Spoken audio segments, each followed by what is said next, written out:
আমি আমার একটা কিডনি বেচে দেবো। আল্লাহর অশেষ মেহেরবানি, কিডনির বাজার এখন খুব ভালো, ক্ষেত্র বিশেষে লাখ টাকা পাওয়া যায়। তোমার অর্থের এতই প্রয়োজন যে তুমি কিডনি বিক্রি করে দেবে? আমার টাকার তেমন কোনো প্রয়োজন নাই। আমি একা মানুষ, লাখ টাকা দিয়ে করবোটা কি? একটা শখ। আমি তোমার কথা কিছু বুঝতে পারছি না। তুমি শখের জন্য কিডনি বিক্রি করে দেবে? কিডনি বিক্রির শখ না স্যার, আমার দেশ বিদেশ ঘোরার খুব শখ। এই ধরেন স্যার, হাতের কাছে নেপাল, হিমালয় কন্যা, আহা কি শোভা! কত সাধু সন্ন্যাসী হিমালয়ের গুহায় বসে ধ্যান করেছে, কিন্তু টাকার অভাবে যেতে পারি না।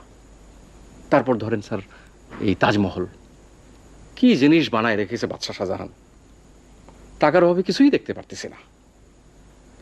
টাকাটা পেলে শখটা মিটে। শখের কারণে তুমি শরীরের একটা অংশ বিক্রি করে দেবে? শখ কোনো তুচ্ছ করার বিষয় না স্যার। মানুষ আর বাঁচে কয়দিন? ফট করে একদিন আজরাইল এসে বলবে, চল বেটা যাই। শখই যদি মেটাতে না পারলাম, তাহলে মানুষ হয়ে জন্মে আর কি লাভ? নেড়িকুত্তে হয়ে জন্মালে ক্ষতি কি ছিল স্যার?